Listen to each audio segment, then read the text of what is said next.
Welcome to Grief and Brief by Henry Ford SandCastles. This is Peggy, and today I am joined by SandCastles team members, and we're going to talk about our favorite children's books related to feelings. So, Katie is going to go first. Katie, take it away. All right. So my book involving feelings is called The Color Monster, a pop-up book of feelings by Anna Llenas. And as it says in the title, it is a pop-up book, which kids are really big fans of, as am I. So in this book, a little girl meets a color monster who is feeling a lot of feelings all at once. And she offers to walk with this monster and each of these feelings individually to help him feel less overwhelmed. So throughout the pages, there are wonderful illustrations and pop-ups of each feeling. There's happiness, sadness, anger, etc. I will say that some of the colors are different than the colors in Inside Out, and kids love to point that out sometimes, which is Mhm. very entertaining. But it's just a really great book about how it's important to allow yourself to feel all of your individual feelings when you're feeling overwhelmed, to kind of separate them and name them out and allow yourself to feel each of them fully in order to process them. And then at the end, there is also an additional surprise emotion that I will keep on the down low. And then you can find out for yourself when you read this amazing book. Love that. Thank you. I love that they're in tune, that the colors are different, but it also shows how we're all individuals, so you can spin that. All Yes. right. Thank you, Katie. All right, Charlie, you're up. Hi, everybody. My name is Charlie, like Charlie Brown, and the book that I chose about feelings is called When I'm Feeling Loved. And this is by an author. Her name is Tracey Maroney. And this book is about a rabbit who is learning about what love is. His parents role model love for him, show him what it looks like to be loved, and then he has different relationships with his friends and how he shows love and support, and also how he chooses to love himself. So, just a little quote from this book or something that I liked is feeling loved makes me feel strong. So, when something difficult happens, I feel more confident to try to work it out myself. And so it really does some strong ties to resilience and ways that we can help navigate the world when being in the world is really hard. Um, One other thing I liked here is being love teaches me how to love others and to love myself. And in the very end of the book, there are these really nice notes that are for parents. And I actually really encourage parents to read this back section of the book where it talks about self esteem is key. Children who feel valuable trust themselves and have positive self esteem. If you can help your child feel valuable by spending quality time with him or her, this is the greatest gift that you can give to your child. So I really enjoyed this book. I enjoyed the message, the understanding of confidence, self esteem, and the resilience we can give to children by showing and receiving love. So thank you. Awesome. Thanks, Charlie. All right. Linda, how about you? Hi, I am selecting my book as In My Heart, A Book of Feelings by Joe Witek. Um, it tells how the heart can contain so many different feelings, feelings of all shapes and sizes, from happy, feeling strong, angry, calm, and many other feelings. For instance, one of their one of the pages talks about some days my heart feels as heavy as an elephant. There's a dark cloud over my head, and tears fall like rain. This is when my heart is sad. And the illustrator does an excellent job of showing a huge elephant, has a cutout heart in the middle, and it shows the puff of clouds over the child and surrounding the child and the sadness on their faces. So many times we have so many different feelings going on, and we just don't know how to explain that. And it can happen you could be feeling happy one minute and sad another minute. And it's so hard for children to be able to explain that and understand that. So when they go through each of these feelings, talking about it and illustrating it, who Christine Rousey does a great job of that illustration, it helps them understand that they have all these different feelings and that it's okay. And it is a great book. It is recommended for children from the ages of 2 to 8. They enjoy the book at a younger age, but I think the older they get, the more they can comprehend all these different feelings and understand it better through the illustrations. So I would say that it could be older children also that can enjoy this book, and they do look forward to reading it when they are in groups. So I'm sure if you get it at home and sit with them and be able to explain even more about all these different feelings to them, and with the support of the book, it'll really help the children understand what they're going through in those feelings. Great. Thank you so much, Linda. Those feelings can be big. It's good to have these resources. So, Tim, what about you? What's your favorite? Hi, Peggy. So the book that I chose was My Many Colored Days. I will say, hearing previous staff, similar kinds of themes. So My Many Colored Days is written or was written by Dr. Seuss. It is very much a book about, say, feelings and emotions. Really, the idea as far as combining colors. So this is one of the things I like about the book. So using color, a visual representation to identify, to express, say, one's feelings. The book, or throughout the book, it talks about or shows that feelings are like okay and normal.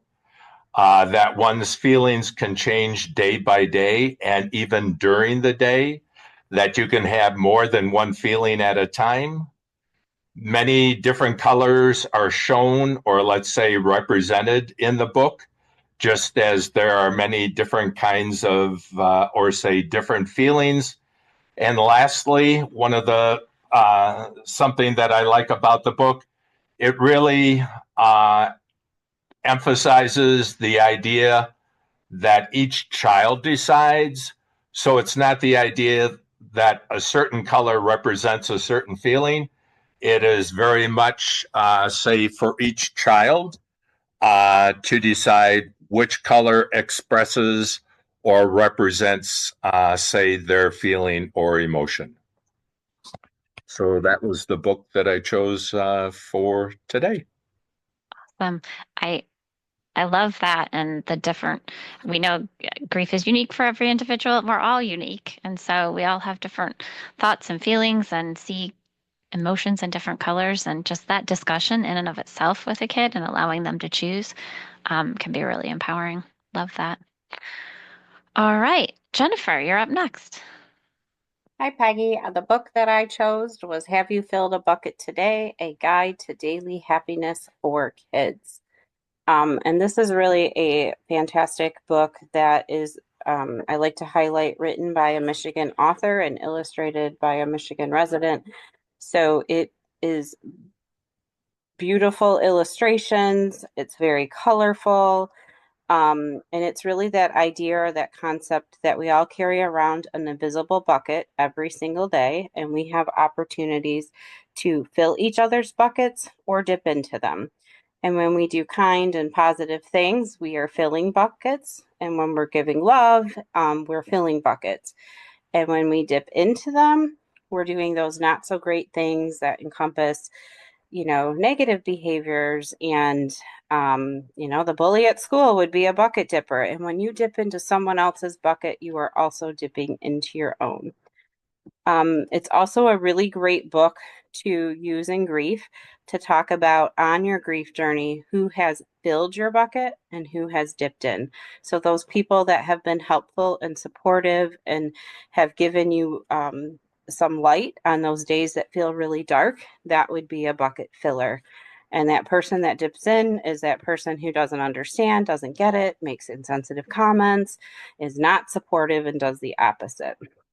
And just to elaborate a little bit more, there is in the very beginning of the book an introduction by the authors, which is Carol McLeod, and it's illustrated by David Messing. And I'm just going to read that short introduction to you. I first learned about bucket filling in a parenting workshop at an early childhood conference in the 1990s. The speaker, an expert in infant brain research, said it was helpful to think of every baby as being born with an invisible bucket. The bucket represents a child's mental and emotional health. You can't see the bucket, but it's there. She went on to say that it's primarily the parents' or other caregivers' responsibilities to fill a child's bucket. When you hold, caress, nurture, touch, sing, play, and provide loving attention, safety, and care, you fill your child's bucket. Yes, we all know that babies require love. Giving love fills buckets. However, in addition to being loved, children must also be taught how to love others. Children who learn how to express kindness and love lead happier lives. When you love and care about others and show that love with what you say and do, you feel good and you fill your own bucket too. This book was written to teach young children how to be bucket fillers. As you read the book with children, use it as an opportunity to model bucket filling by filling their buckets.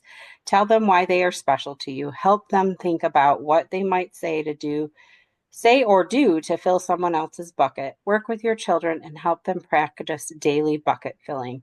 Very quickly, they will experience the pride and joy of filling buckets. Happy bucket filling, Carol McLeod, author.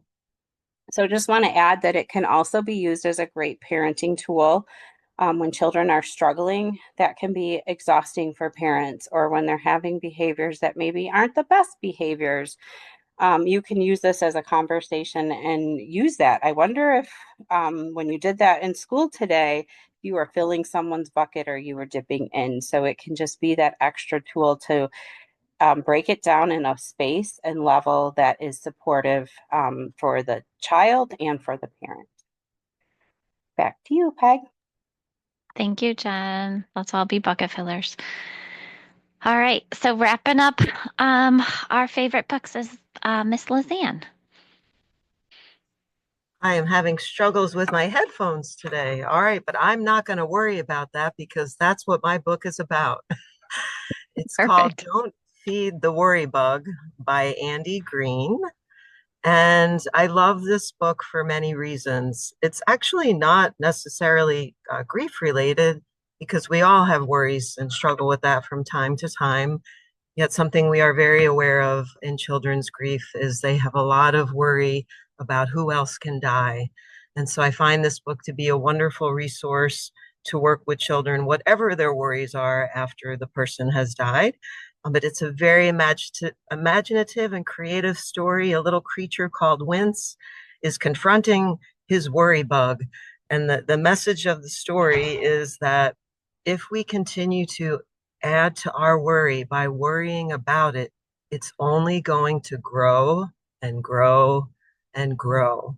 So this is a beautiful story for, they say ages 4 and up. I feel like it could be for an adult as well, because it brings you back to that childhood space, especially in grief. We can all feel our little child self and vulnerable and have a lot of self-doubts as an adult, as well as the child worrying about many things.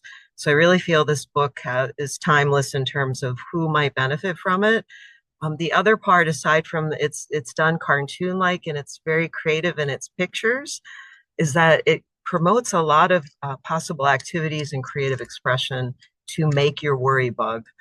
So you could have all different kinds of ways that you work with children and adults to focus on their worries and create that awareness around, if we're choosing to add to our worry, it's only going to grow and grow. So an opportunity to learn ways to decrease our worry, express our worry, handle our worry. Also know that it's okay that worries are normal after someone dies. At the same time, what we do with them is as important as the idea that it's there. So I really love this book for a variety of reasons, and I'm so happy that I can share it with the group today. Thank you. Thanks. And that's a beautiful summary for our brief and brief today. So at Sandcastles, we definitely value feelings. We know that, we can't control the feelings we have. We want to recognize them, honor them, identify them, and work to process them in a safe way.